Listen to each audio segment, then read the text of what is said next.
Everyone, very good morning. जागो लाहौर में आप सबको खुश आमदीद कहते हैं जनाब। हंसती मुस्कुराती खूबसूरत सी सुबह के साथ मैं हूँ आपकी होस्ट मोनिबा। सिर्फ नया दिन है, नई सुबह का आगाज़ है। इस दुआ के साथ कि आप लोग जहाँ कहीं भी होंगे ठीक ठाक होंगे, अपना ख्याल तो रख ही रहे होंगे, लेकिन अपने इर्द गिर्द जो लोग होते हैं ना, उनका भी ख्याल हमें रखना चाहिए। आज वीकेंड है तो उम्मीद करती हूँ कि आपने अपना वीकेंड भरपूर अंदाज में गुजारने की तैयारी भी कर रखी होगी और आपने ज़िंदगी में कुछ करना है ना, या ज़िंदगी में आगे बढ़ना है, कुछ अचीव करना है या हासिल करना है, या फिर कोई बड़ा मकसद आपने अपना पूरा करना है, तो जो अपनी सोच होती है ना, उसका दायरा कार वसी और अपना किबला दुरुस्त करना चाहिए। बहुत से ऐसे लोग ना हमें ज़िंदगी में मिलते हैं जो आपको हमेशा ही कुछ करने नहीं देते हैं। वो जनाब इस तरह के जुमले हमें बड़े सुनने को मिलते हैं कि ये तुम नहीं कर सकते, ये तुम मत करो, ये तुम क्या करने जा रहे हो, ये कर लेंगे, वो कर लेंगे, या ये हो जाएगा। तो ये एक बड़ा ही मशूला बड़ा जुमला बड़ा आम बोला जाता है, ये बड़ा मशहूर है कि जनाब कि लोग क्या सोचेंगे, ये हम हर कोई ये बोलता है। और अगर ये भी आप सोचेंगे तो फिर लोग क्या सोचेंगे। तो इसलिए जनाब लोगों को सोचने दें जो वो सोचते हैं। आपने सिर्फ आगे बढ़ते रहना है और ऐसे लोगों से आप जितना दूर रह सकते हैं ना, जितनी दूरी बरकरार रख सकते हैं उतनी दूरी बरकरार रखें और कोशिश करें कि ऐसे लोगों की सोहबत इख्तियार करें जो अच्छी और मुस्बत सोच के मालिक हों, जो आपको सपोर्ट करें कुछ करने के हवाले से, जो मुस्बत अंदाज में किसी भी काम में आपका साथ दें। ज़िंदगी में सभी के कुछ ना कुछ ख्वाब ज़रूर होते हैं और उन ख्वाबों को पूरा करने में ना मुस्बत सोच और मुस्बत लोगों का आपके हल्का अहबाब में या फिर आपके इर्द गिर्द होना बड़ा ही ज़रूरी होता है, क्योंकि आपके इर्द गिर्द पॉजिटिव लोग होंगे ना, पॉजिटिव वाइब्स आ रही होगी आपको उनसे, तो आपका दिल करता है कि जनाब आप अच्छा काम करें, प्रोडक्टिविटी लेकर आएँ अपनी चीज़ों के अंदर, अपने काम के अंदर, और वो आप लोगों को मोटिवेट भी करते रहते हैं। लेकिन जो नेगेटिव लोग होते हैं, जो आपके इर्द गिर्द होते हैं, जो हमेशा आपको कोई ना कोई नेगेटिव चीज़ ही बताते रहते हैं, हर टाइम शिकायत के अंबार उन्होंने लगाए हुए होते हैं, हमारे साथ ये हो गया, लोगों ने ज़्यादती कर दी, हम बड़े मजलूम हैं, लोग बड़े जालिम हैं। इस तरह के जो लोग होते हैं ना, उनसे थोड़ी सी दूरी इख्तियार करनी चाहिए, इज्तनाब करें उनके पास जाने से, क्योंकि वो तो नेगेटिव होते ही होते हैं, वो आपको भी नेगेटिव कर देते हैं। क्योंकि कहते हैं ना कि जनाब कतरे कतरे से ही दरिया बनता है, तो जब वो कतरा कतरा मिलता जाता है ना, तो वो फिर आपके अंदर भी नेगेटिविटी आना शुरू हो जाती है। तो 10 कदम दूर रहें ऐसे लोगों से और उनको बताएं कि वो नेगेटिव है, इसलिए उनसे हम दूर है, डिस्टेंस मेंटेन किया हुआ है। कोरोना के दिनों में भी तो हमने डिस्टेंस मेंटेन किया था ना, तो समझे जनाब ये भी कोरोना की वबा है, तो इनसे भी हमने बचना है। हम भी प्रोग्राम में आगे बढ़ते हैं और सेगमेंट है हमारा हेल्थ एंड फिटनेस। तो जनाब अल्लाह ताला ने ना पाकिस्तान को बेशुमार नेमतों से नवाजा है। रंग बिरंगे रसीले फल अल्लाह की ख़ास नेमतों में से एक नेमत भी है, और पाकिस्तान में हर तरह के मौसमी फल आपको पता है कि दस्तयाब होते हैं, और फलों में तमाम ग़िज़ाई अज्जा, वाइटामिन और जो मिनरल्स होते हैं वो शामिल होते हैं। और फल खाने से आदमी तंदुरुस्त भी रहता है, सेहतमंद भी रहता है और एनर्जेटिक भी रहता है। और एक बड़ी मशहूर कहावत भी है, या आप उसको मसल कह सकते हैं कि जनाब an apple a day keeps the doctor away, कि अगर आप एक दिन में एक सेब खाएंगे ना, तो जनाब आप डॉक्टर से दूर रहेंगे, कि आपको बीमारी कोई नहीं होगी। तो इसका मतलब है कि आपके जो फ्रूट्स खाने की अहमियत है ना, वो हमारी ज़िंदगी में कितनी इम्पॉर्टेंट है। तो आज हम सीजनल फ्रूट्स पे बात करने वाले हैं कि जो सीजनल फ्रूट्स होते हैं, क्योंकि सर्दियों में आपको पता है कि जो विटामिन सी से भरे सिट्रस फ्रूट्स होते हैं वो आते हैं, और वो भी हमारी सेहत के लिए बहुत ही जायके में भी अच्छे होते हैं, और अगर point of view health point of view से देखें तो उसके लिए भी बड़े अच्छे होते हैं। दूसरा, जैसे ही गर्मियाँ आती हैं, गर्मियों में आम आ जाता है, तरबूज आ जाता है, खरबूजा आ जाता है। जनाब कितने खूबसूरत से खूबसूरत और मज़ेदार जो है फल हमारे लिए मौजूद होते हैं अल्लाह ताला की तरफ से। तो आज हम इसी के हवाले से बात करेंगे, सीजनल फ्रूट्स हमें किस तरह खाने चाहिए, कौन कौन से खाने चाहिए, और इतदाल में रह के किस तरह कर सकते हैं। जो डाइटिंग कर रहे होते हैं लोग, उन्हें कौन कौन से फ्रूट्स खाने चाहिए। और एक लाजमी, एक जो मैं डॉक्टर साहिबा से भी सवाल करी थी कि जनाब जो लोग सिर्फ एक ही कंपोनेंट पे चले जाते हैं, जैसे तरबूज की बहुत ज़्यादा डाइटिंग करते हैं तो सिर्फ उसमें तरबूज ही खाना है, बनाना डाइट करते हैं तो उसमें सिर्फ आपने बनानाज ही खाने हैं। तो हम इस पर आज बात करेंगे कि फ्रूट्स खाना कितना हमारी सेहत के लिए अच्छा है। तो इसलिए हमें ज्वाइन किया है हाजरा सलीम है, जो कि क्लिनिकल डाइटिशियन है। हाजरा, आपको वेलकम कहती हूँ जागो लाहौर में। कैसी हैं आप? Thank you so much for having me. Allah का शुक्र, ठीक ठाक। हाजरा, फ्रूट्स, सीजनल फ्रूट्स खास करके उसके ऊपर हम बात करेंगे कि हमारे लिए वो कितने इम्पॉर्टेंट हैं या हमारी सेहत के लिए उसको बरकरार रखने के लिए कितने इम्पॉर्टेंट है। तो क्या कहेंगी इसके ऊपर सबसे पहले? अच्छा, आपने अभी जो इंट्रोडक्शन में बड़ा अच्छा बताया कि जिस तरह सर्दियों के अलग फल होते हैं, गर्मियों के अलग होते हैं। अब इसमें यह है कि कुदरत का निज़ाम ऐसा, आप देखें अल्लाह ताला ने एक ऐसा निज़ाम बनाया हुआ है कि सर्दियों के मौसम में जो फल आते हैं ना, वो सर्दी के मौसम में हमारे लिए बहुत ज़रूरी है। अब जो गर्मियों में फल आ रहे हैं, वो गर्मियों में उनमें ऐसे न्यूट्रिएंट्स हैं कि हमारी बॉडी गर्मियों में वो न्यूट्रिएंट का लॉस हो रहा होता है, वो सिस्टम ऐसा चल रहा होता है। अगर हम वो फल कंज्यूम करते हैं तो वो आपका लॉस सारा पूरा हो जाता है। अब ये अल्लाह ताला ने निज़ाम ही ऐसा बनाया हुआ है। अब इसमें आपने बड़ी इंपॉर्टेंट बात की है सीजनल फ्रूट्स की। हम लोग को, अब जिस तरह हम कह रही है कि हम जाते हैं रोड्स पे निकलते हैं, आप देखें इतने रंग बिरंगे फल नज़र आ रहे होते हैं, तो वी शुड कंज्यूम दैट, बजाय ऐसे कि हम कैंड या प्रोसेस्ड फूड्स की तरफ जाएं। ठीक है। क्योंकि जितना उसमें आप प्रोसेस की तरफ जाएंगे, उसमें प्रिजर्वेटिव्स हैं, सब कुछ है, तो उसकी न्यूट्रिशनल वैल्यू जो एक फल की अफादियत होती है ना, वो कम हो जाती है। तो जब अल्लाह ताला ने पाकिस्तान को इतने फल दिए हैं, तो इट्स बेटर कि वो कंज्यूम किए जाएं। जिस तरह अभी आपने बात की कि आम आ गए, आम को तो ऐसी फलों का बादशाह कहा जाता है, ठीक है। आम आ गए, तरबूज है, खरबूजा है। अब ये सारे फल जो हैं, ये बहुत ज़रूरी है कंज्यूम करना। और ये अगर आप रिकमेंडेशंस देखें तो फल एक बैलेंस डाइट का पार्ट है और आपने डेली बेसिस पे कंज्यूम करना है। और आप 2 से 3 फल कर सकते हैं।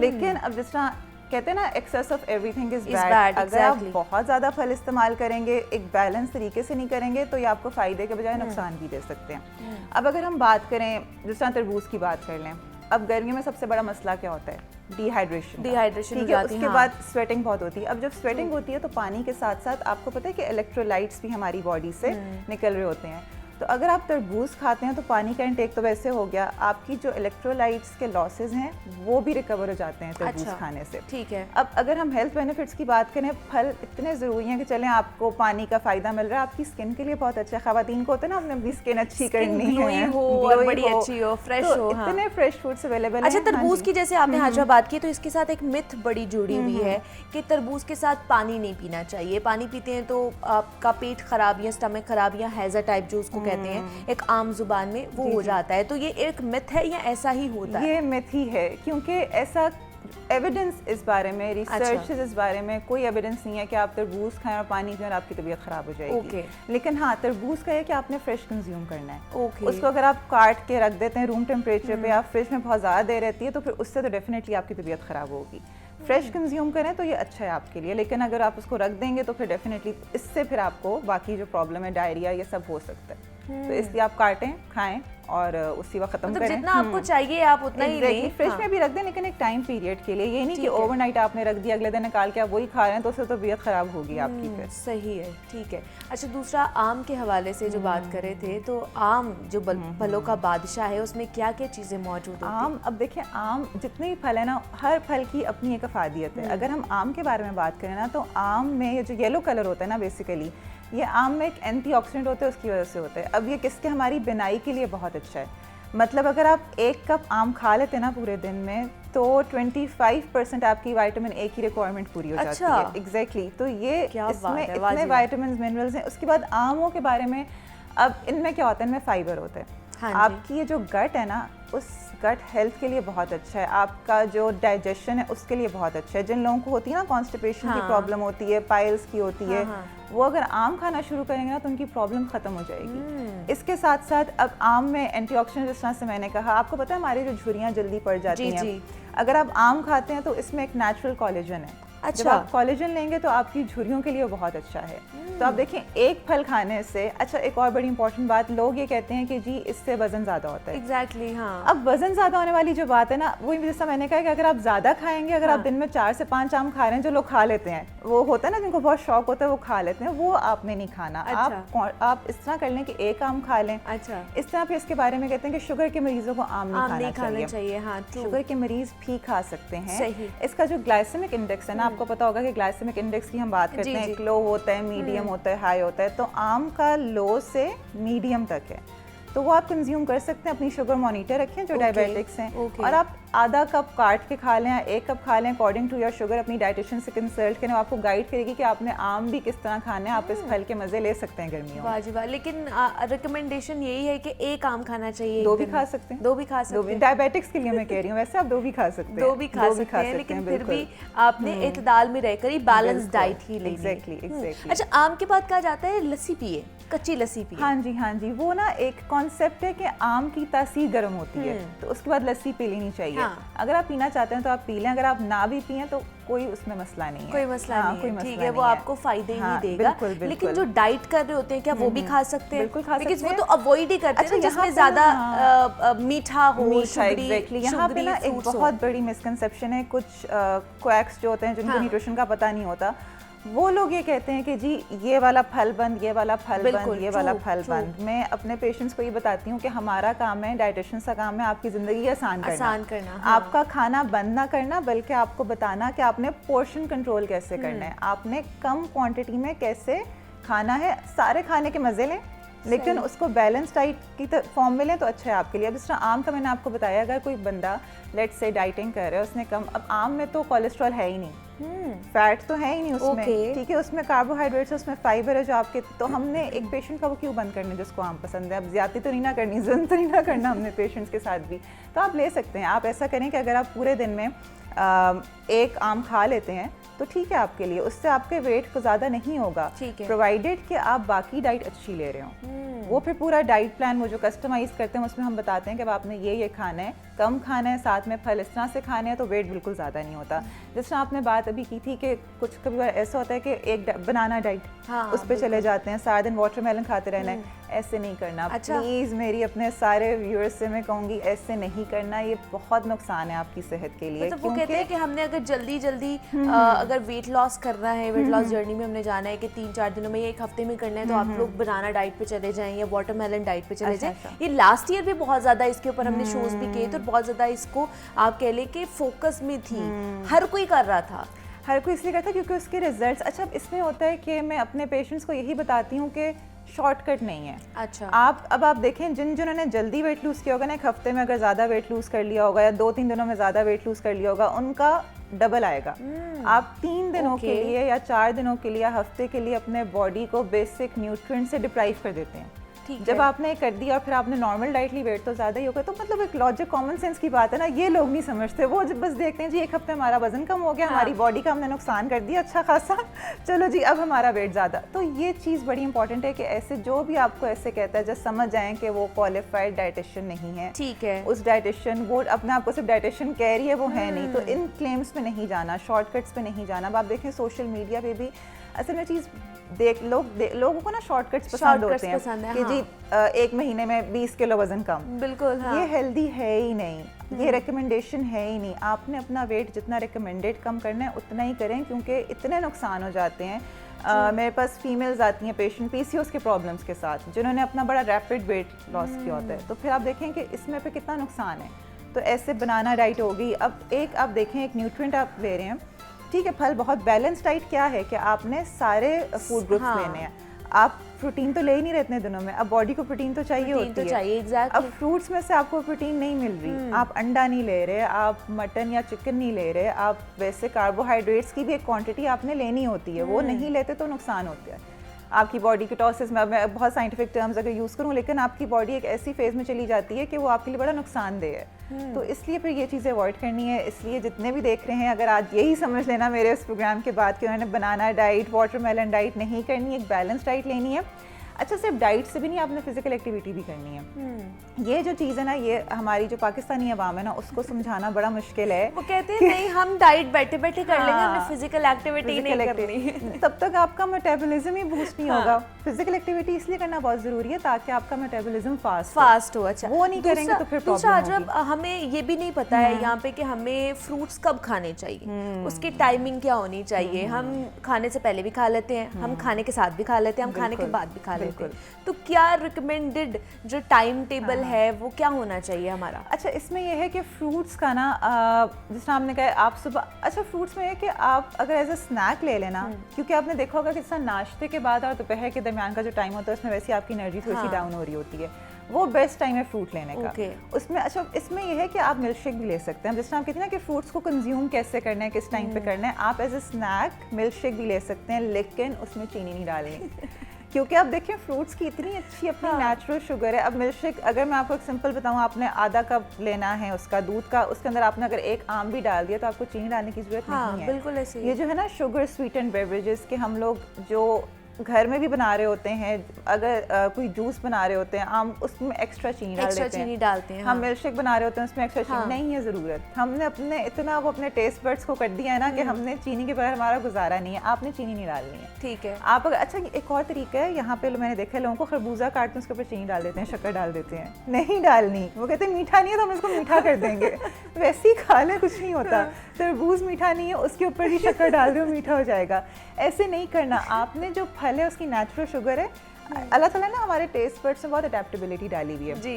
शुरू में मुश्किल लगेगा, but once you will start consuming it, फिर आपको ज़्यादा चीनी वाली चीज़ें जो है ना वो आपको बुरी लगेगी। तो ऐसे बिल्कुल नहीं करना। खाने के बाद भी आप ले सकते हैं। अच्छा। आप सुबह नाश्ते में भी ले सकते हैं। अच्छा। तो इसका एज सच ये नहीं है कि आप कहें कि जी ये कोई स्पेसिफिक टाइम है, लेकिन आपने उसको मैनेज इस तरह से करना है। लेकिन क्या रात को ले सकते हैं? मतलब रात के डिनर के बाद बहुत से लोग कहते हैं कि हमें खाना पसंद है, फ्रूट्स खाते हैं हम लोग। इतना रिकमेंडेड नहीं है क्योंकि रात का आपका लास्ट मील अगर 7 o'clock तक हो गया है ना, तो उसके बाद फिर बेहतर है कि आप कुछ भी ना खाएं 7-8 के बाद। आप सुबह अर्ली मॉर्निंग ले लें, आप ऐसे स्नैक ले लें, आप दोपहर खाने के बाद खा लें। लेकिन ये है कि बिल्कुल डिनर के बाद अगर आप खा रहे हैं तो फिर वो इतना रात के टाइम शुगर वो तो नेचुरल होती है, बट स्टिल इतना रिकमेंडेड नहीं है रिसर्चेस के मुताबिक। ठीक है, मतलब सुबह के टाइम या स्नैक टाइम पूरे दिन में उसको ऐसे डिवाइड करें कि आपकी मेन पर्पस आप लें फ्रूट से आपको एक रिफ्रेश्ड फीलिंग आए और आपकी एनर्जी बूस्ट हो, तो उसके लिए आप फ्रूट्स कंज्यूम करें। स्मूदीज बना लें, स्मूदीज बहुत अच्छी ऑप्शन है बच्चों के लिए, बड़ी अच्छी होती है। हाँ, लेकिन उन स्मूदीज में गूदा होना चाहिए फल का।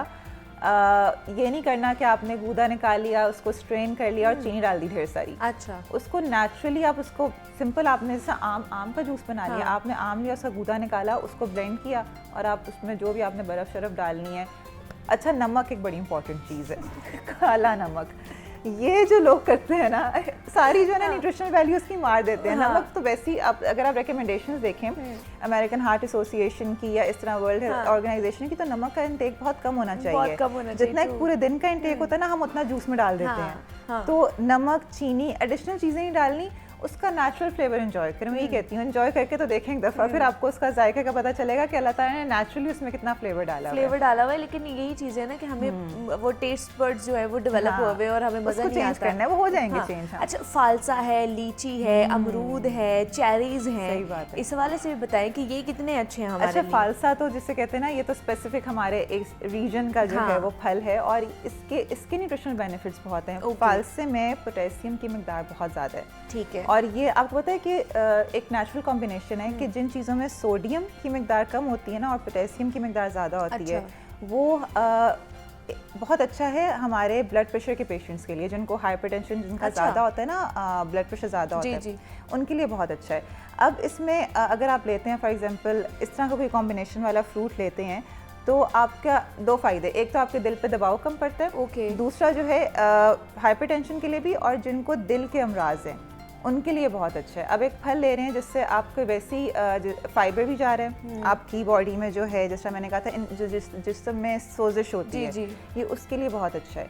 और इसकी जो तासीर है ना फालसे की, अगर हम इसके बारे में बात करें तो वो ठंडी है। ये आपके जिस तरह गर्मी सारी गर्म हुए होते हैं, ठीक है, तो मैदा भी गर्म हुआ होता है, तो जो आपकी मैदे की गर्मी है ना, जो अंदर की गर्मी है, ये उसको ख़त्म करता है। वाह जी वाह, तो फालसे का जूस बहुत अच्छा है। अगेन मैं वही रिपीट करूंगी कि जी चीनी नहीं डालनी, चीनी डालते हैं, उसके अंदर भी काला नमक यूज होता है, आपको पता है। ये कम डालें, लेकिन फालसा वैसे खाएं, फाइबर की अच्छी। अब ये जितना भी फाइबर है ना, ये आपने देखा होगा आजकल जो मेरे पास जो पेशेंट्स आ रहे हैं ना, उनकी कॉन्स्टिपेशन के बहुत इश्यूज आ रहे हैं, उनकी गट हेल्थ बहुत अफेक्ट हुई हुई है, पाइल्स के मसलों के साथ आ रहे हैं, और वो इतनी पेन में होते हैं ना, तो थोड़ी सी लाइफस्टाइल चेंजेस आपने करनी है। और ये होता है कि वो फाइबर इनटेक उतना नहीं कर रहे होते। अब फाइबर फ्रूट्स इतना अच्छा सोर्स है ना फाइबर, जैसा मैंने आपसे कहा है कि अगर आप 2 से 3 सर्विंग्स फ्रूट्स की ले लेते हैं, तो आपकी फाइबर की रिक्वायरमेंट काफी हद तक पूरी हो जाती है इसमें। फालसा आप खाएं, फालसे में देखा कितना फाइबर है, आप च्यू करके खाएं फलों को। मतलब च्यू करके ज्यादा आप बोलोगे ज्यादा बेनिफिशियल है, या जूस भी पी लें तो वो भी उतना? जूस तब बेनिफिशियल है जब उसका पल्प अंदर हो,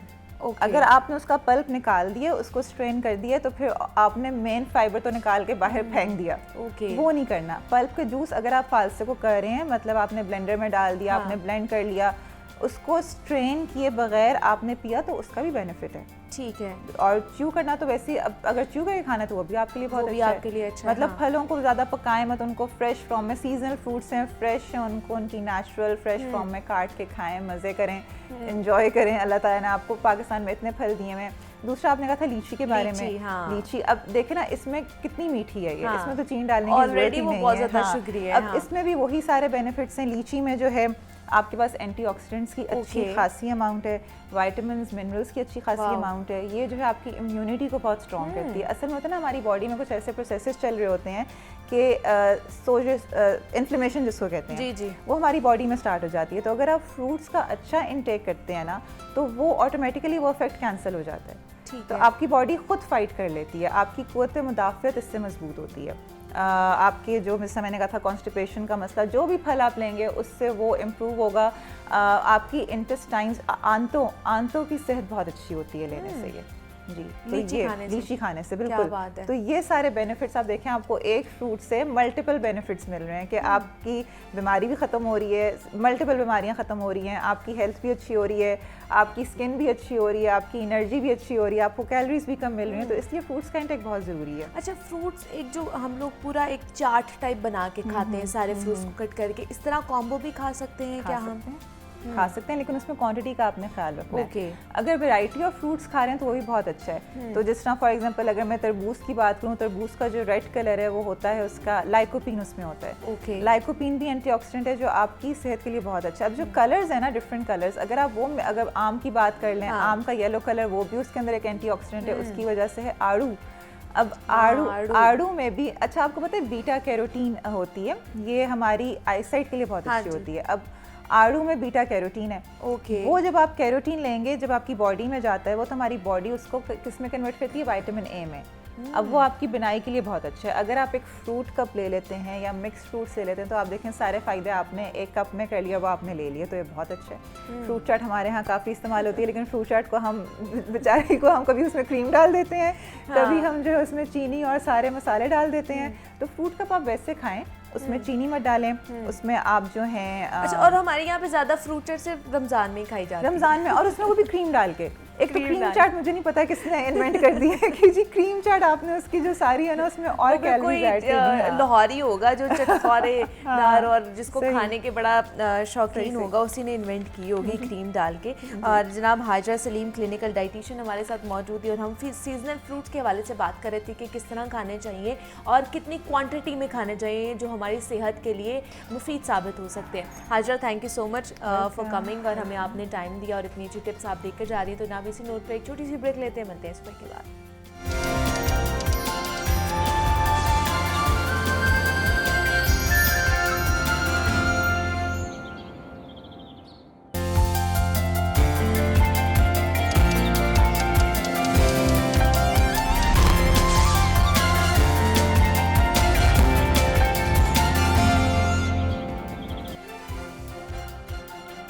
वेलकम बैक टू जागो लाहौर। जनाब, आज हम जिक्र करेंगे ऐसे मसले का जिससे छोटा बड़ा हर तबका मुतासर है। जिस तरह दिन ब दिन आबादी में इजाफा होता चला जा रहा है, इसी तरह शहर लाहौर में इस्तेमाल की जाने वाली सवारी की तादाद भी बढ़ती जा रही है, चाहे पब्लिक हो या फिर प्राइवेट।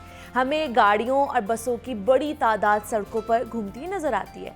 इसके बाद गरीब की सवारी आ जाती, यानी कि मोटरसाइकिल, जो बेशक अब गरीब की नहीं रही है, फिर भी इतनी तादाद में है कि गिनी नहीं जा सकती है। अब सवाल ये पैदा होता है कि इतनी बड़ी तादाद में गाड़ियाँ, मोटरसाइकिलें, बसें या फिर रिक्शे हर वक्त चलते तो नहीं रहते, उन्होंने कहीं ना कहीं मंजिल पर तो पहुँच कर रुकना ही है ना। तो असल मसला वहाँ पैदा होता है कि अब अपनी सवारी कहाँ पार्क की जाए। शहर भर के तमाम सरकारी और प्राइवेट पार्किंग कंपनीज मिलकर भी शहरियों को ये सहूलत मुहैया नहीं कर पाती हैं। सोने पर सुहागा ये कि जनाब पार्किंग माफिया पूरी तरह से काबिज हो चुका है और शहरियों को ब्लैकमेल करता दिखाई देता है, और जहां अपने मनमानी पार्किंग फीस वसूल की जाती है, इसके बावजूद भी वो रेवेन्यू इकट्ठा नहीं कर पाए जो टारगेटेड था। लाहौर पार्किंग कंपनी शशमाही रेवेन्यू टारगेट 4 करोड़ 80 लाख रुपए पूरे नहीं कर सकी। और हालांकि शहर भर की बड़ी या छोटी पार्किंग साइट्स पर ओवरचार्जिंग खुलेआम हो रही है। पार्किंग फीस की बात की जाए तो मोटरसाइकिल की टोकन फीस 20 रुपये है, जो 30 रुपये ली जाती है। गाड़ी की बात की जाए तो जो 30 रुपये की बजाय 50 रुपये और कहीं कहीं 100 रुपया भी ली जाती है। तो कंपनी रिपोर्ट के मुताबिक शहर की पार्किंग साइट्स पर रेवेन्यू कम मिलने के बावजूद कंपनी को माली नुकसान पहुंचा है। दूसरी जानिब मवेशी मंडियां फाल होने में सिर्फ 4 रोज बाकी हैं, जबकि निगरान हुकूमत और चीफ सेक्रेटरी पंजाब ने आरजी मवेशी मंडियों को Punjab cattle market management and development company की तर्ज पर लगाने की मंजूरी का ताहाल नोटिफिकेशन जारी भी नहीं किया है। तो इस हवाले से आज बात करेंगे। 2 इम्पॉर्टेंट जनाब ये टॉपिक्स हैं जिसके हवाले से आज हमने डिटेल में गुफ्तगू करनी है। मज़ीद भी लोकल बॉडीज़ के हवाले से, लोकल गवर्नमेंट के हवाले से बात करेंगे कि जनाब उसमें क्या क्या न्यू प्रोजेक्ट्स आ रहे हैं या किस तरह वो काम करते हुए दिखाई दे रहे हैं हमें। इस वक्त हमारे साथ इन स्टूडियोज़ में मौजूद हैं वज़ीर बल्दियात हैं इब्राहिम हसन मुराद हैं। आपको वेलकम कहती हूँ इब्राहिम, कैसे हैं आप? ठीक हैं, शुक्रिया जी, thank you for having me. और इनके साथ हमें ज्वाइन किया है इमरान अकबर हैं जो कि नुमाइंदा लाहौर न्यूज़। इमरान, आपको भी वेलकम कहती हूँ जागो लाहौर में, कैसे हैं आप? अल्हम्दुलिल्लाह। ठीक है।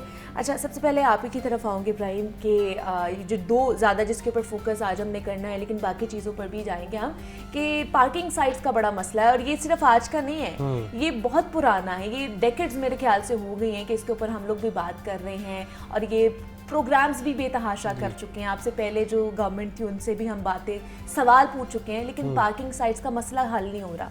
आप जब से आए हैं इसके ऊपर क्या इनिशिएटिव लिया आपने? देखें, सबसे पहले तो ये कि जब कुछ चीज़ें विज़िट की और ऑब्वियसली नॉलेज में भी आया, मीडिया से भी पता लगा कि पार्किंग साइट्स जो हैं इनके ऊपर ओवर चार्जिंग के इशूज़ हैं और आउटसोर्सिंग भी कुछ प्राइवेट लेवल पे उन्होंने की हुई है। अच्छा। और नंबर 3 ये कि कुछ ऐसी पार्किंग साइट्स हैं जो कि ना हेल्थ केयर डिपार्टमेंट के अंदर आ रही हैं, कुछ ऐसे लीगल आर्म्स हैं स्टेट के, उनके साइट्स के ऊपर ऐसी साइट्स बनी हुई हैं। अच्छा। जिधर 100 रुपये से लेके 300 रुपये तक ली जा रहे हैं। अच्छा। ये 30 रुपये तो 50 रुपये कम आपने बताया।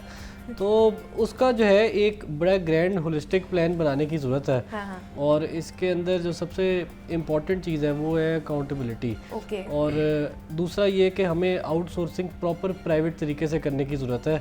अगर आप देखें कि कैटल मार्केट जो हमारी थी पंजाब की, तो 3 साल पहले इनका रेवेन्यू था 1 अरब 70 करोड़। इस साल जो हमने इनका ऑक्शन कराया है वो 5 अरब 67 करोड़ में कराया है और ये बिल्कुल शफाफ तरीके से कराया। 118 मंडियाँ थी और लोगों ने आके इसको जो है ना खुद विलिंगली इस पे बिड दी और इनको विन किया।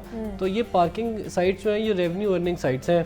अगर इनको शफाफ तरीके से आउटसोर्स किया जाए, ठीक है, अखबार में ऐड दे के लाइव टेलीकास्ट करें, आप भी सामने आएँ और देखें, और फिर इनका जो रेवेन्यू जो कि लोगों की जेबों में जा रहा है वो हुकूमत की जेब में आएगा। तो किस तरह ये जो माफियाज जो इकट्ठे हो चुके हैं और काबिज हो चुके हैं पूरे शहर लाहौर पर, हर जगह जितनी भी पार्किंग साइट्स हैं वहाँ पर अलग से माफियाज बैठे हुए होते हैं जो वसूली कर रहे होते हैं पैसे, तो उनको किस तरह शिकंजे में लेकर आया जाएगा, उनको किस तरह पकड़ा जाएगा, कौन हाथ डालेगा उनके ऊपर? देखिए, वो बहुत ही एक मैनुअल किस्म का निज़ाम बना हुआ है। एक पर्ची है और एक जो बुक होती है उसके अंदर 3-4 पर्चियाँ होती हैं और वो एक उनकी कॉपी होती है, एक सुपरवाइज़र रखते हैं, एक जो आता है पार्किंग करने उसको मिलती है, लेकिन वो चारों पर्चियाँ ही जो है ना कस्टमर्स को दे देते हैं। ऐसे भी केसेस हैं। तो ये जो मैनुअल निज़ाम है, मैं तो पहले ही शुरू में आके कहा कि हुकूमत का तो काम ही नहीं है कि 10, 20, 30 रुपए इकट्ठे करें। हुकूमत को तो काम है मैनेजमेंट देखनी, सिक्योरिटी देखनी कि सर्विस मिल रही है नहीं मिल रही। तो सबसे पहले तो ये देखें कि पार्किंग प्लाजा लाहौर में कितने बने हैं, रोड्स बन रही हैं, अंडरपास बन रहे हैं, बिल्डिंग्स बन रही हैं, अपार्टमेंट बिल्डिंग्स बन रही हैं, हाउसिंग सोसाइटीज़ बन रही हैं, लेकिन पार्किंग बेस आपको कहीं नहीं मिलेंगे। तो सबसे पहले तो बुनियादी जो मसला है वो आपकी प्लानिंग के अंदर है कि प्लानिंग ही नहीं है। आप देखें कि पहले आपने लाहौर शहर में एक जगह से दूसरी जगह जाना होता था, 5 साल पहले आप 10 मिनट में पहुंच जाते थे। आज वही सफ़र तकरीबन 20 से 30 मिनट का हो गया है। तो इसका मतलब गाड़ियों की तादाद में इजाफा हुआ है, ट्रैफिक बढ़ी है, जिस तरह आपने भी अभी कहा। तो इसमें पार्किंग प्लाजास कोई नहीं बने और पार्किंग की फैसिलिटीज़ कोई नहीं बनाई गई, और जो लोग बिल्डिंग्स में भी पार्किंग्स बनाते हैं उधर ही वो बाद में शॉप्स बना देते हैं। तो ये रेगुलेशन का भी इशू है और इसमें मल्टी स्टेक होल्डर अप्रोच चाहिए। इसमें LDA का भी रोल है, इसमें लोकल गवर्नमेंट का भी रोल है, इसमें बाकी कुछ इदारे हैं उनका भी रोल है। तो मिल के जब बैठेंगे और इसमें जो है ना एक ग्रैंड प्लान बनेगा, फिर ये मसला हल हो सकता है। जी बिल्कुल ऐसे ही है जनाब, जब सारे जो इंटरलिंक्ड इदारे हैं जब वो मिलकर बैठ के एक ग्रैंड ऑपरेशन किया जाएगा, एक प्लान आउट किया जाएगा, तभी ये तमाम तर चीज़ें हल होंगी। आपके पास क्या हल है इसका, क्या तजावीज़ हैं? मतलब हमने पहले भी इमरान इसके ऊपर बेतहाशा मरतबा बात भी की, प्रोग्राम्स भी किए हैं, तजावीज़ भी दी हैं हमने हुकूमत को, लेकिन उसके ऊपर कोई काम नहीं होता है। अब क्या आपको लगता है कि काम होगा? देखिए मुनीबा, अब तो मैं आपको ये कहूँगा कि घबराना नहीं है। अच्छा, मकसद ये है कि जो इब्राहिम भाई हैं, हाँ, उन्होंने मेरी ही बातें आपसे कर दी हैं और मुझे खुशी हुई है कि बिल्कुल देखिए रियलिटी जो है ना, हाँ, वो इंसान को भी बचाती है और सच बोल देना चाहिए। बेशक ऐसे ही। अच्छा, उन्होंने कहा है कि आपने तो कम बता दिए पैसे, 100 से 300 रुपये भी लिया जा रहा है, और बिल्कुल ठीक कह रहे हैं। बड़े बड़े जब मॉल्स में जाते हैं, हाँ, तो वहाँ पे पर आवर जो है ना 1 घंटे की फ़ीस ली जाती है। अब मकसद ये मसाइल ही मसाइल हैं, उनका जोड़ तोड़ जो है वो सिर्फ और सिर्फ लोकल गवर्नमेंट्स के इलेक्शन है। सही। आपके जो मसाइल का हल है ना, वो सरकारी अफसरान के पास नहीं होता। उनको अपनी जो डाक है उन्होंने फाइल वर्किंग करनी होती है, उन्होंने पॉलिसी साजी को देखना होता है। जो ऊपर से आती है पॉलिसी वो उसके ऊपर ही डायरेक्शन देते हैं, इसके अलावा वो कोई और काम में। देखिए कल एक नास टाउन में बच्चा गटर में गिर के हलाक, हाँ, यानी कि जाँ बाग हो गया। अब उसके माँ बाप पर क्या गुजर रही होगी। अब मकसद ये है कि कमेटी बन गई, वो कमेटी से दुरुस्त फैसला करेगी, सोसाइटी वालों को जुर्माना कर देगी, पर्चा दे देगी, मगर वो जान तो वापस नहीं आ सकती ना। मकसद ये कहने का है कि हम लाहौर शहर में रह रहे हैं और लाहौर की मिसाल दी जाती है पूरे पंजाब बल्कि पूरे पाकिस्तान में। तो यहाँ पे माजरत के साथ 2016 से लेकर 2023 तक पीट उठे हैं सारे चैनल्स। लाहौर न्यूज़ जगह जगह पे देखिए एक पार्किंग साइट नहीं बन सकी, एक पार्किंग प्लाजा, चले 12-13 को छोड़ दें, एक बना दें, कम से कम वो मॉडल बन जाए। हाँ, माल रोड पे जगह है आपके पास, अंदरून शहर में जगह है आपके पास, लॉयर माल सेक्रेटेरिएट के बिल्कुल साथ जगह है आपके पास कहाँ जगह नहीं है, सिर्फ कोशिश। अच्छा, कोशिश नहीं हो रही। अगर होती है तो एक आधी मीटिंग हो जाती है, गुफ्तन नशिस्तन बर्खास्तन बंद, अगली बात करें। अब देखें ना आपके शहर में इवेंट्स बहुत आते हैं। छोटी ईद गई, यानी कि जगह जगह पे आटे की लाइनें नज़र आईं, कतारें नज़र आईं, चलें जी बहुत अच्छी बात है, पैसा बचाया गया, मगर कतारें लगीं, लोग खार भी हुए नज़र आए। मगर अब बड़ी ईद आई, अब मंडियाँ आ गई, इवेंट्स आ गया ना, मजहबी इवेंट आ गया, मजहबी त्यौहार है, उसमें आपने लोगों को रिलीफ क्या देना है, किस तरह से चलना है, पैसे भी बचाने हैं और लोगों को रिलीफ भी देना है। नो प्रॉफिट नो लॉस पर 2, यानी कि लाहौर में पहले शोर डला 13 मंडियाँ लगेंगी, फिर दावा किया गया 10 मंडियाँ लगेंगी, अब 10 में से 8 रह गई हैं, क्योंकि सगियाँ जो है वहाँ पर 2 मंडियाँ नहीं लग सकती हैं। सगियाँ दाखिली रास्ता है, रावी ब्रिज के आगे काम हो रहा है, इस वजह से वहाँ पर ट्रैफिक वालों ने कहा कि यहाँ पर मंडियाँ नहीं लगा सकते। इसलिए शादरा के लोग जो इस्लामपुरा सेक्रेटेरिएट अंदरून शहर से लोग जाते थे वो इस दफ़ा मंडी से महरूम रहेंगे। उनको शाहपुर कांजरा जाना पड़ेगा, लखोडे लैंडफिल साइड की तरफ एक मंडी लगाई गई है, यह बरकी रोड पे जाना पड़ेगा, दूर मीलों सफ़र करके जाना पड़ेगा। पास ही जो सहूलत है, जो गवर्नमेंट का काम है, वो नहीं उनको दी जा सके। अब साथ ही आ गई पार्किंग का मसला। पार्किंग का मसला आप बिलीव करें, जहाँ पे जाएँ ओवर चार्जिंग, जहाँ पे जाएँ। ये हमारे बाहर नादरा सेंटर है, नादरा सेंटर के आगे आधी सड़क उन्होंने मली हुई है। आपका मेरा ख्याल है पार्किंग कंपनी का आधा रेवेन्यू यहाँ से इकट्ठा हो सकता है। आधी सड़क मली हुई है और सड़क के पीछे, अच्छा जी, जब हम पता कराते हैं जी सियासी सिफारिश की वजह से सुपरवाइजर को लगाया गया है, सियासी सिफारिश की वजह से उस जो पार्किंग साइट है उसका बाकायदा तौर पर भाव-ताव होता है। हाँ जी, ये बाकायदा एक टेक्निकल, ये इब्राहिम साहब को पता है सारी बात का, मगर मकसद ये है कि इतना बड़ा माफिया है, इतना बड़ा माफिया है कि हर बंदा खामोश हो जाता है, हमें समझ से बात। हम क्या कर सकते हैं। अच्छा, तो ये जिस तरह सारी चीज़ें इमरान ने भी बताई हैं, आपके भी इल्म में ज़रूर होंगे, आपको भी आती होंगी चीज़ें, तो क्या अब इसके ऊपर क्या नए पार्किंग प्लाजाज ये इस तरह इनिशिएटिव क्या लिया जाएगा? देखिए, एक तो ये कि मैंने जहाँ भी विज़िट किया बाकी शहरों में भी, तो उनसे भी हमने एक डिटेल सीख की है कि जितने आपके पार्किंग प्लाजाज बनने थे और नहीं बन सके ऑन गोइंग स्कीम्स में जो आते हैं, उन सबको कंबाइन करके एक साथ पूरे पंजाब के अंदर एक ऐसा इनिशिएटिव लाया जाए कि हम पार्किंग प्लाजाज बिल्ड करें, 8, 10, 12 ख़ास तौर से। उसमें लाहौर के अंदर भी अब देखते हैं, क्योंकि वो LDA के अंदर आता है, वो हाउसिंग के अंदर है, लेकिन मैं आज के शो के बाद कमिश्नर लाहौर और DG LDA से भी बात करूँगा कि उनके जो पार्किंग प्लाजाज हैं उनको भी वो शुरू करें। नंबर 2 ये कि जो साइट्स हैं उनकी डेटाइजेशन बड़ी ज़रूरी है। अब आप अगर बरतानिया में कहीं गाड़ी लगाते हैं तो उधर एक कोड लिखा होता है कि 465 आप दबा के प्रेस करके इस नंबर पे SMS कर दें, वो आपके फ़ोन के बिल में जो है वो पार्किंग के आपके चार्जेस आ जाते हैं। तो इस तरह के एक और सोल्यूशन हमें एक निजी बैंक है उन्होंने दी है कि वो हमें फ्री डिवाइसेस देंगे और उसमें जो पार्किंग अटेंडेंस है जिसमें जो पर्ची वाला सिस्टम ख़त्म हो जाएगा और वो ऑनलाइन जिस तरह ट्रैफिक पुलिस वाले चलान देते हैं या मोटरवे पुलिस वाले चलान देते हैं, तो वो ऑनलाइन डिजिटल रिसीट होगी और उसका सारा रिकॉर्ड होगा। और उससे उन्होंने इस्लामाबाद पुलिस के साथ इसको किया है इम्प्लीमेंट और वो 99% उनके अब कलेक्शन है, जो कि पहले शायद एक तिहाई थी। ट्रांसपेरेंट होगा ना, फिर तो उसमें करप्शन तो इस तरह के कुछ इनिशिएटिव्स हैं। और फिर तीसरा ऑब्वियसली ये कि आप उसको आउटसोर्स करें, तो उसके भी मेरी जो है वो कुछ बातचीत चली है। तो इंशाल्लाह मुझे उम्मीद है कि जल्द जो है कुछ बेहतरी आएगी। मैं मुनीबा इब्राहिम साहब को बता दूं क्योंकि मैं फ़ायदा भी दे सकता हूं, क्योंकि काफ़ी पुरानी रिपोर्टिंग करते आ रहे हैं। इब्राहिम साहब 2012 में जब ये कंपनी बनी थी ना, तो इसको डिजिटलाइज की तरफ ही लेकर आया गया था, तब भी कंपनी बनाई गई थी। हैंडलर मशीन दी गई थी, आपके मार रोड पे मशीन लगी थी और वाकई में नज़र आता था कि पार्किंग हो रही है। मगर हुआ क्या कि बिलीव करें वो ना मशीनें गायब हो गई, वहाँ पे लोग वहीं पे बैठे हुए हैं अभी भी, मशीनें गायब हो गई।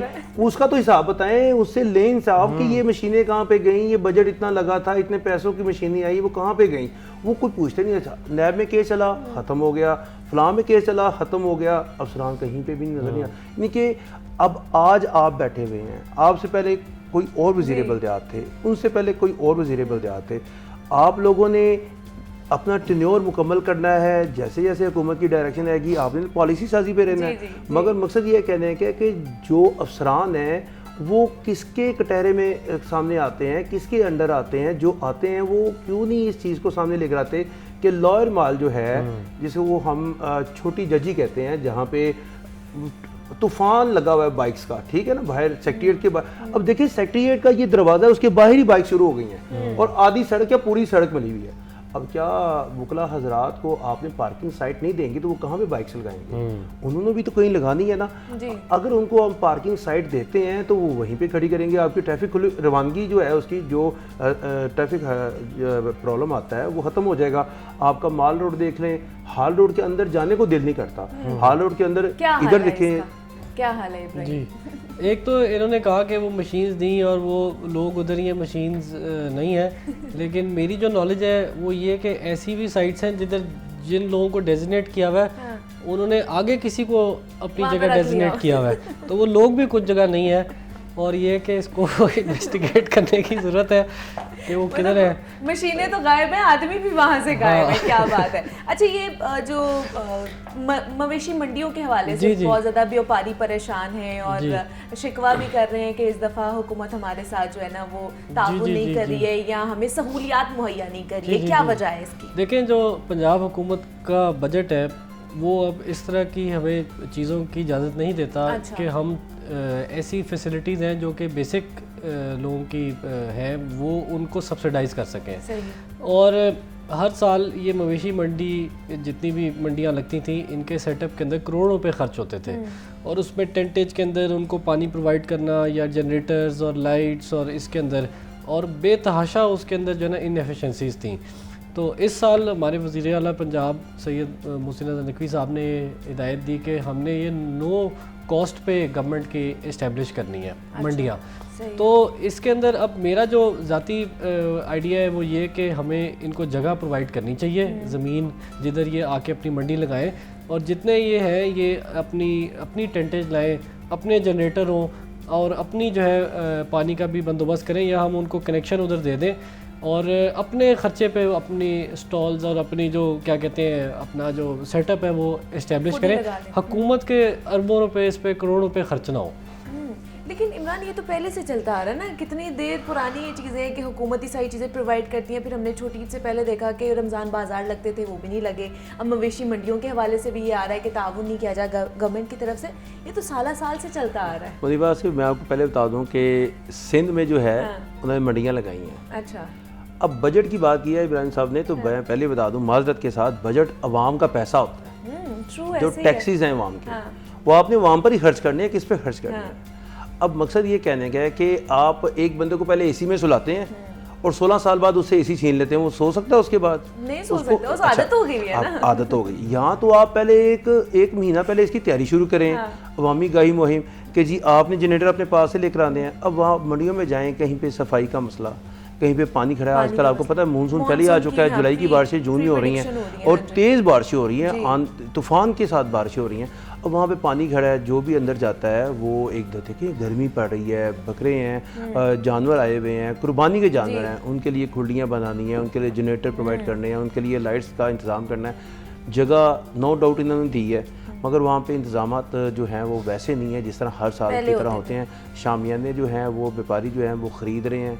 अच्छा मैं ये समझता हूँ कि ना जो इस वक्त इंतज़ामात हैं वो अलाइड महकमों की तरफ से ही किए गए हैं, मगर जो स्टेक होल्डर्स हैं उन्होंने जाकर कमिश्नर साहब को यानी कि कमिश्नर ऑफिस में जाकर कह दिया है कि हमने वहाँ से टैक्स वसूल नहीं करना, जो कहा जा रहा था, क्योंकि लिख परत करके टैक्सेस का वो अभी तक नोटिफिकेशन नहीं हुआ। अगर वो टैक्स लेंगे तो फिर पर्चे कौन भुगतेगा बाद में, उसको तो बता हो रही कहा जाएगा। इसलिए मगर अभी भी इतलात ये आ रही है, क्योंकि सर हमारे रोज़ाना हम भी जाते हैं, तमाम लोग जाते हैं, तो वहाँ पे व्यापारियों से भी पूछते हैं, तो कोई व्यापारी बताते हैं बाकायदा कि बकरे के उन्होंने हमसे 500 रुपया लिया है, बड़े जानवर का जो है 1000 रुपया लिया है। तो ये सारा सिस्टम इसी तरह जा रहा है। खुर्लियों का 200 फी खुर्ली, पानी पिलाने का 250 रुपये, इस तरह का कोई सिस्टम बना हुआ है अंदर ना, जो लिख परत करके नहीं है। अब ये सारा जो है ये किस पे जा रहा है? मौजूदा गवर्नमेंट पे जा रहा है कि मौजूदा गवर्नमेंट लाहौरियों के साथ किस तरह से चल रही है। देखिए ये जो आप कह रहे हैं कि पानी या इस तरह, तो वो सब प्राइवेट वेंडर्स हैं, वो लोग उधर जाते भी हैं, वो उधर कुछ लोग चाय का स्टॉल लगाते हैं मंडियों में, अगर आप विज़िट करें, कुछ लोग चारा बेच रहे होते हैं, कुछ लोग जो है ये कुछ और डेकोरेशन के जो होती हैं एसेसरीज़ जानवरों की वो बेच रहे होते हैं, तो वो अपने निजी सतह पे कारोबार कर रहे हैं। हुकूमत ये इस तरह की कोई चीज़ प्रोवाइड नहीं कर रही। और आज मेरा इंशाल्लाह प्लान है कि विज़िट भी करें, तो आपको भी साथ लेके चलेंगे, उधर देखते हैं कि क्या सिचुएशन। और सफाई का जो है वो मैंने खुद हिदायत भी की है और मैंने देखा भी है, मुझे तस्वीर भी आई हैं, कवरेज भी आई है कि मंडियों में सफाई जो है वो हो रही है, ट्रैक्टर्स भी लगे हुए हैं, और आज खुद भी जाके उसकी सिचुएशन देखेंगे इंशाल्लाह। देखिए जो जानवरों पर टैक्सेस आयद करने का जो आया था कि छोटे जानवर पर 500 और बड़े जानवर पर 1000 रुपया टैक्स है, सर कंटोनमेंट बोर्ड में लिया जा रहा है। जहाँ तक मेरी नॉलेज है वो ये कि ये नहीं लिया जा रहा, क्योंकि इसका जो रूल था उसके लिए आपको कुछ दिन चाहिए होते हैं एडवर्टाइज करने के लिए, तो वो इम्प्लीमेंट नहीं हो सका। और जो है क्या कहते हैं, मेरी इल्म में नहीं है। जो हमारी दूसरी कैटल मार्केट्स हैं शाहपुर, ये ऑक्शन हुई हुई हैं पूरे साल की, और उनको हमने मैंडेट दिया हुआ है कि वो छोटे जानवर से 100 और बड़े से 300 ले सकते हैं, वो उनके कॉन्ट्रैक्ट के अंदर है। वो तो ऑलरेडी एग्जिस्टिंग मार्केट्स हैं। हम बात करें जो टेम्परेरी मार्केट्स बनती हैं, टेम्परेरी मार्केट्स में कोई चार्जिंग नहीं हो रही मेरे इल्म में। आपके इत्तलात अमली भाई ये जरा कंटोनमेंट का एक इश्तिहार आया हुआ है, ये जरा पढ़ के सुनाए कि बकरे पे कितना है और गाय पे कितना। बड़ा जानवर ऊंट, भैंस, गाय, उसके ऊपर 2000 रुपया। और जो छोटा जानवर है जिसमें बकरा आ जाता है, भेड़ आ जाती है, दुम्बा आ जाता है, उसमें 1000 रुपया जो है ना वो टैक्स। ये किसकी तरफ से इश्तिहार है? ये गवर्नमेंट की तरफ नहीं कंटोनमेंट बोर्ड की, देखिए जो cantonment executive officer Lahore cantt की तरफ से ये इश्तिहार उन्होंने इश्तिहार सर दे दिया, उन्होंने मंडी भी लगा दी। एक आपको माशाल्लाह काफ़ी तजुर्बा भी है, इल्म भी है, और आपको ये अच्छी तरह पता है कि जो कैंटोनमेंट होता है ये इनका ऑपरेशन और एडमिनिस्ट्रेशन अलग होती है। सही। और ये भी हम सब एडमिट करते हैं कि इनकी जो एडमिनिस्ट्रेशन है वो थोड़ी सी बाकी आपके शहर से साफ़ सफाई के इंतज़ामात और बाकी सब बेहतर होते हैं, मेंटेनेंस। तो जहाँ तक मेरी नॉलेज है वो ये कि ये अपनी फुल सर्विसेज प्रोवाइड कर रहे हैं और फिर ये चार्ज कर रहे हैं। उनके अपने लॉज उनको इजाज़त देते हैं, और आप अगर जाएं जहाँ भी उनके तो प्रोजेक्ट्स में भी देखें तो उसमें आपको नज़र आता है कि वो सर्विस प्रोवाइड कर रहे हैं, उसके अगेंस्ट वो चार्ज कर रहे हैं। मैं सर यहीं पे आपको कह रहा हूँ कि लॉज हमारे भी इजाज़त देते हैं, मगर 99 सेक्शन ये कहता है कि एक माह कबल आपको एडवर्टाइज करना पड़ेगा अवामी गाही मुहिम के लिए। अगर जवाब हाँ में आता है, लोग कहते हैं टैक्स लगा दें, लोग ये समझे, व्यापारी कहते हैं टैक्स लगा दें, तो फिर आप टैक्स लगा सकते हैं। मगर ये मामला एक माह पहले क्यों नहीं शुरू किया गया? ये मौके पे आकर ही क्यों कहा गया? ये मौके पर आकर ही क्यों वापस हो गया? अब ये सहूलियात नहीं दी जाएंगी। ये तो देखें एक हमारी कौम का भी जो है ना एक तबीयत है कि हम, आप भी, मैं भी, हर चीज़ आखिरी मोमेंट तक ले जाते हैं। अच्छा, तो ये तो मेरे ख्याल से बस हमारे सारे सवालों के जवाब मिल गए हैं। अच्छा, थोड़ा सा सफाई सुथराई के हवाले से बात कर लेते हैं कि बल्दियात में मतलब किस तरह कॉर्पोरेशन के साथ किया जा रहा है, वासा, देन MCL है, LWMC है, ईद से पहले के क्या प्लान आउट किए गया है, ईद के बाद क्या प्लान आउट किया है? जी, एक तो ये कि अभी जब ऑब्वियसली कुर्बानी होगी तो लोग जो है वो हर जगह आपने देखा होगा कि अपना कुर्बानी का जो वेस्ट होता है वो सड़कों पे, पार्क में आगे पीछे और वो पाए सेक रहे होते हैं और सारा एक ये काफ़ी वेस्ट जनरेट होता है। तो जो हमारे CEO हैं बाबर साहब, उनको ऑब्वियसली डायरेक्शन है कि हमने जो है एक स्पेशल प्लान बनाना है और उन्हें स्पेशल प्लान बनाया भी है और उसको पूरा रिव्यू भी किया है कि आपको इंशाल्लाह ईद पे वही सफाई के स्टैंडर्ड्स नज़र आएंगे जो कि पहले थे।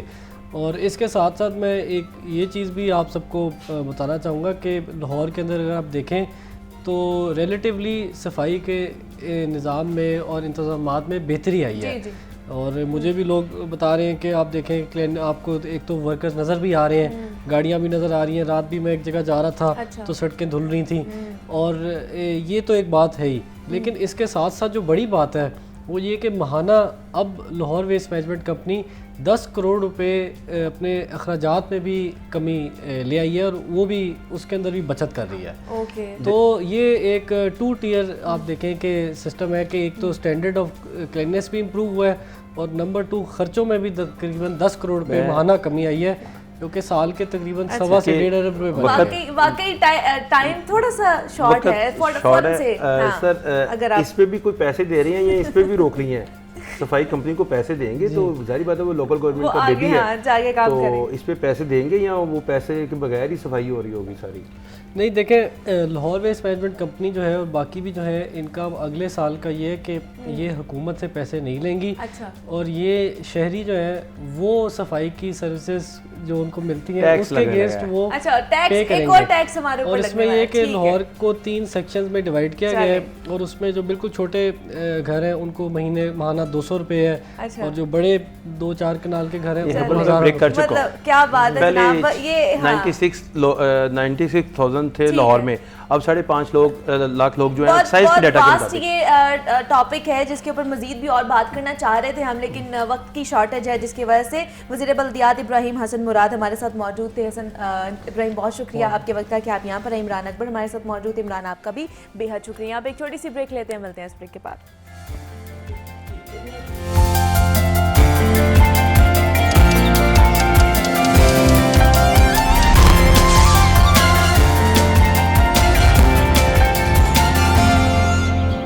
वेलकम बैक टू जागो लाहौर।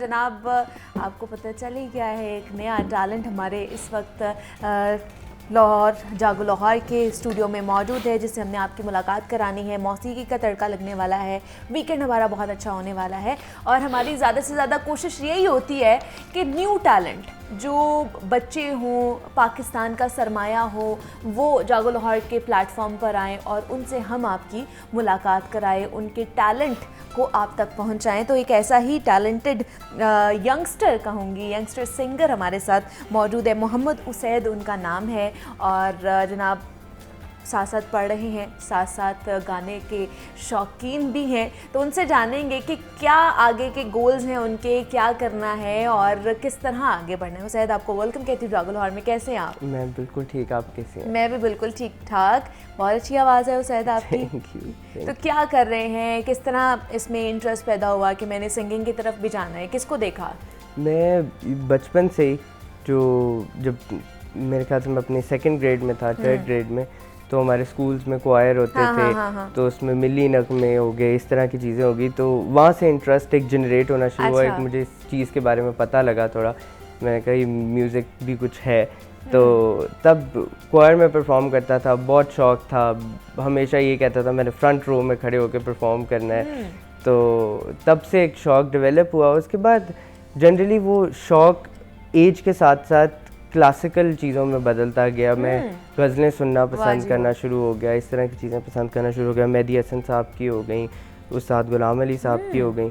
तो वो सुनता रहता था। तो फिर घर वालों ने भी कहा, वालिद साहब मेरे कहते हैं, उन्होंने कहा कि यार तुम इस उम्र में क्या सुन रहे हो, तुम्हारा तो इस उम्र में क्या रोग लग गया तुम्हें? कुछ और सुनने का, यानी यंगस्टर्स एक्सपेक्ट नहीं करता बंदा कि इतना हार्डकोर क्लासिकल चीजें वो सुनेंगे, या इस तरह की तो पुराने ज़माने के। हाँ, उन्होंने कहा कि यार तुम ये क्यों कर रहे हो। मैंने कहा मुझे अच्छा लग रहा है, I am liking what I am listening to. तो उन्होंने कहा कि यार तुम फिर ये काम करो। When I was in 7th या 8th ग्रेड, तो उन्होंने कहा यार तुम्हें अगर इतना शौक है, बिकॉज मैं हर वक्त गाता रहता था, घर पे भी सबको पागल किया होता था, तो उन्होंने कहा अगर तुम्हें इतना शौक है तो प्रॉपरली सीखो फिर। अच्छा, वाह। तो मैंने कहा ज़रूर। तो देन उन्होंने मुझे एक उस्ताद लगवा के दिए। तो शुरू में तब मेरे उस्ताद हामिद अली ख़ान साहब हैं, उनके साहबजादे हैं इनाम अली ख़ान। जी जी। तो उनके साथ मैंने सीखना शुरू किया। क्या एज थी तब आपकी? तब मेरी एज होगी अप्रॉक्सीमेटली 13 या 14। Right now I M 19। तब तो उस वक्त काफ़ी टाइम हो गया, मेरे ख्याल से 7 साल हो गए। तो तब थोड़ा सीखना शुरू किया। तो उसके बाद बस बीच में I had to go abroad for a few years. तो वो उस टाइम पीरियड में ना, क्योंकि वहाँ उस तरह के वो क्लासिकल चीज़ें नहीं टीच की जाती, तो वो एक ब्रेक आई बीच में 2 साल की। व्हेन आई केम बैक, तो फिर मैंने एक नए उस्ताद से रब्ता किया, उस्ताद असलम साहब, उनके साथ मैंने सीखना शुरू किया। And that journey has been wonderful. उनके साथ भी बहुत कुछ सीखा, उस्ताद हामिद अली ख़ान साहब के साथ भी बहुत कुछ सीखा। तो वो एक जो सीखने का सफ़र था ना, उसने मुझे एक तो और म्यूज़िक से लगाव करा दिया, और उसके अलावा भी आप नई से नई चीज़ें सीखते हैं, आपका इंटरेस्ट डेवलप होता है व्हेन यू रीचिंग देयर। आप और अभी भी सीख रहे हो? जी, right now I am learning. अभी भी हफ्ते में मैं तकरीबन, कोशिश मेरी यही होती है 1 से 2 क्लासेस मैं ले लूँ, जिसमें मैं थोड़ा सा कर जाता हूँ थोड़ी सी लापरवाही, क्योंकि यूनिवर्सिटी भी होती है, पढ़ाई भी होती है, so it's a bit hard for me, but I still try, क्योंकि मेरा पैशन है, तो I want to pursue it. नहीं तो जब बाहर गए थे तो बाहर जाके इंटरेस्ट ड्रॉप नहीं हुआ कि अच्छा कुछ और कर लूँ? ड्रॉप नहीं हुआ ना, मैं यूरोप की गलियों में भी जाके मेहदी हसन साहब को सुन रहा हूँ, गुलाम अली साहब को सुन रहा हूँ, तो वो जो इंटरेस्ट था ना वो वही रहा। अच्छा। तो फिर उसके बाद वापस आया। फिर मेरे फैमिली ने बहुत सपोर्ट किया, उन्होंने कहा यार तुम्हारा शौक़ है ना, तो तुम सीखो, हम तुम्हें सिखाएंगे। उन्होंने हर तरीके की फैसिलिटी भी दी, और जनरली उन्होंने सपोर्ट भी किया कि नहीं यार ज़रूर। अच्छी बात है कि पेरेंट्स ने सपोर्ट किया है, और ये अच्छी चीज़ है। अच्छा, नेक्स्ट क्या सुनाने वाले हो सैयद आप? मैं आपको आजकल बड़ा मशहूर हुआ है क्या? पाकिस्तान से बाहर भी बहुत ज़्यादा पसंद किया जाता है। इंडियन जो सिंगर्स हैं उन्होंने गाया, जो बाहर इंटरनेशनली जो बहुत ज़्यादा फेमस ब्रिटिश सिंगर्स हैं उन्होंने भी पसूड़ी गाया है, और जनाब हर ज़ुबान में पसूड़ी गाया गया है। तो आपको भी पसंद था पसूड़ी? पसूड़ी शुरू से ही मैंने इसकी रेंडिशन भी एक खुद बनाई थी पूरी ना, रिकम्पोज करके, थोड़ा सा म्यूज़िक को भी चेंज करके। मेरे यूट्यूब पे है, वो भी काफ़ी उससे अच्छा रिस्पॉन्स आया उस पर। तो वो शुरू में मशहूर भी इतना हुआ। जनरली उसकी कॉम्पोजिशन, उसकी एक जो म्यूज़िक की बेस चल रही है, वो सारा कुछ ना बहुत कैची है। वो चीज़ वो बड़ी, इसीलिए सबको वो फैसिनेट किया। अगर आपने सुना हो तो एक हॉलीवुड का गाना आया था काफ़ी अर्से पहले, डेस्पासीतो के नाम से। हाँ जी। वो भी बहुत मशहूर हुआ, जस्ट बिकॉज एक जो आपकी बीट लाइन चल रही होती है ना, वो कैची हो तो वो फिर रह जाती है। वो हम पाकिस्तानियों ने लिरिक्स ना भी आते हुए वो हमने गाया, हमने कहा बस हम गाते हैं। उसको एंजॉय ज़रूर किया जितना पसूड़ी को एंजॉय करें। अच्छा, दूसरा जो यंग हमारे सिंगर्स हैं उनमें से किसको पसंद करते हो या किसको ज़्यादा सुनते हो आप? मेरा ना ये बहुत एक मेरे में अच्छी बात कह सकते हैं। अच्छा। मैं सबको सुनता हूँ। अच्छा। मैं आजकल के जो जॉनरा के हैं, हसन रहीम, अब्दुल हनान, इस तरह के गाने भी सुनता हूँ। मैं इंग्लिश में आ जाए तो मैं उसमें भी टेलर स्विफ्ट, वीकेंड को, सबको सुनता हूँ। उसके बाद ये गज़ल का तो मैंने आपको बता ही दिया। उसके अलावा भी आतिफ असलम हो गए, अरिजीत सिंह हो गए, इस तरह के गाने भी मैं सारे सुनता हूँ। आई ट्राई कि मैं जितना, क्योंकि ये मुझे सिर्फ एक जॉनरा से वो लगाव नहीं है, इट्सेल्फ जो म्यूज़िक है ना, वो हर जो भी बना रहा है, इलेक्ट्रॉनिक म्यूज़िक आजकल के जो लोग बना रहे हैं उसमें एक डिफरेंट चीज़ है। जो पुराने गज़ल बना रहे थे उनमें डिफरेंट चीज़ है। तो हर चीज़ में एक नई चीज़ है अबाउट म्यूज़िक। अच्छा। तो वो बस मैं कोशिश करता हूँ कि मैं सबको सुनूँ, ताकि ज़्यादा से ज़्यादा नॉलेज भी ले सकूँ और पता भी लगे। लेकिन ज़्यादा जो क्लासिकल में इंटरेस्ट है? क्लासिकल में ज़्यादा इंटरेस्ट है, बिकॉज आई फील लाइक जो बेस है ना म्यूज़िक की, वो क्लासिकल ही है। वो वहीं से जनरेट हो के उसके बाद हम आम जो गाने हैं, बाकी फिल्मी गाने, वो गाते हैं। हम क्लासिकल की एक बेस हो, सारे सिंगर्स जितने मशहूर हैं ना उनके अंदर एक क्लासिकल की कहीं ना कहीं बेस है, they as well agree with that कि क्लासिकल जो है ना वो एक बेस लाइन होती है हर और म्यूजिशियन हर कोई क्लासिकल को लेकर भी नहीं चल सकता है। बिल्कुल बिल्कुल सीखते हर कोई है, लेकिन क्लासिकल क्लासिकल मुझे तब पता लगा था कि वो सिर्फ उस्ताद होने से क्लासिकल सीखना नहीं आ जाता, बहुत टाइम लगता है उस चीज़ में, और हर बंदे को ये अल्लाह की एक नेमत है, एक ब्लेसिंग है, बेशक। वो जिसको अता करना तो चाहे आप कर दे। कुछ सुनाएंगे क्लासिकल में हमें? आपका मैं- जॉनरा ये है, आपको मैं पसंद है, आपको इंटरेस्ट ये ज़रूर है। एक गज़ल सुनाता हूँ, सादगी हमारी तो ज़रा देखिए, वाह वाह, क्या एतबार बात। आपके वादे पर और आजकल ये खली। बड़ा फेमस भी हुआ हुआ है, जी। सोशल मीडिया प्लेटफॉर्म पे धड़ाधड़ इसके ऊपर रील्स बन रही हैं और वो हो रही हैं ज़रूर। अच्छा, तो घर में भी इसी तरह जो है वो सुनते रहते हैं, फरमाइशें आती हैं कि जनाब कुछ सुनाएं, बैठे हुए हैं, महफिल लगी हुई है? घर में ये होता है, जो इमीडिएट फैमिली है, मेरे मामा पापा और मेरे बहन भाई, वो लोग तो ऑब्वियसली सुन सुन के इतने पक गए, मैं कुछ गा भी रहा होता तो कहते यार तू चुप कर जा प्लीज़, तुम ना गाओ। तो बट जनरली जो मेरी एक्सटेंडेड फैमिली है वो लोग तो मुझे घर भी बुलाते हैं, बहुत अच्छा। लोग कहते हैं कि नहीं हमारा ये इवेंट है, इस पे आना है, वाह इस पे जी ये गाना गाना है, ये वाले गाने हैं, ये गज़लें गानी है, तो वो मुझे बहुत अच्छा लगता है कि वो मुझे बुलाते हैं एंड मेरे काम को, मेरी जो भी जितनी भी मेहनत है उसको अच्छा समझते हैं और सारे सपोर्ट Appreciate करते हैं, तो आपको appreciate मोटिवेशन करते हैं। मिलती है। और हाँ। सिर्फ आज नहीं अप्रिशिएट करते, काफ़ी अरसे से, शुरू से ना, तो तब मैं अभी कुछ अर्सा पहले अपनी पुरानी कुछ वीडियोस देख रहा था, आज से 4-5 साल पहले, तो मुझे खुद देख के मैंने कहा यार ये मैं क्या गा रहा हूँ। तो तब भी मुझे याद है कि उस टाइम पे भी फैमिली बहुत सपोर्ट करी थी, खानदान वाले बड़े सपोर्ट कर रहे थे, तो उन्होंने कहा होते हैं कुछ लोग होते हैं वो कहते हैं कि नहीं ये नहीं करना चाहिए, ऐसे नहीं, पढ़ाई ज़्यादा करो। तो घर वाले ये नहीं कह रहे थे कि पहले पढ़ाई कर लो उसके बाद इस फील्ड में आना? मैंने शुरू से ना एक इक्वल बैलेंस क्रिएट अच्छा। करके रखा हुआ है कि जब पढ़ाई का टाइम है, आई फील लाइक हर काम हो सकता है जब आप उसको टाइम के साथ अलाइन कर लें, कि पढ़ाई के टाइम पढ़ाई, काम के टाइम काम, म्यूज़िक के टाइम म्यूज़िक, खेल के टाइम खेल। तो अब आप कुछ भी कर रहे होते हैं, आप खाना खा रहे हो तो उस टाइम कोई और काम तो नहीं करते ना, एक स्पेसिफिक टाइम अपने लिए सेट कर ले कि यार इतने आवर्स मैंने दिन में इस चीज़ को देने, इतने आवर्स इस चीज़ को देने, सही। आप अपना स्केड्यूल एक सेट कर लें तो you are good to go. आप तो कोई भी स्टडी काम क्या कर कर रहे हो सकते आप? मैं इंटीरियर डिज़ाइनिंग पढ़ रहा हूँ IAC से, अच्छा। बैचलर्स कर रहा हूँ। सही। तो अब ये मेरा तो दोनों ही डिफरेंट फील्ड्स है ना, सिंगिंग और इंटीरियर फील्ड डिफरेंट ही है, बट एक वो जो सम पे आते हैं, हम अपनी उस जुबान में कहते हैं कि सम पे आना, वो आर्ट के ऊपर ही आ रहा है। हाँ। वो भी काम आर्ट से रिलेटेड वो है, भी ये भी art काम है, आर्ट हाँ। से रिलेटेड है। वो भी मेरा शौक था शुरू से ही ना, बचपन से मैंने देखा भी, क्योंकि हमारा एक फैमिली बिजनेस है, उसमें भी कंस्ट्रक्शन का काम, इंटीरियर डिज़ाइनिंग का काम, तो वहाँ से ना एक वो मेरे अंदर बना। फिर मैंने शुरू में पहले लम्ब से कोर्स किया, डिप्लोमा किया इंटीरियर डिज़ाइनिंग का, तब आई वाज 15 या 16। ओके। तो वो मैंने पहले किया, उसके बाद फिर मैं बाहर गया, बाहर का इंटीरियर देखा, चीज़ें देखी, उसके बाद फिर जब मैं वापस आया, देन आई फाइनली डिसाइडेड कि मैंने ये इंटीरियर डिज़ाइनिंग करनी है, बैचलर्स करना है इसमें।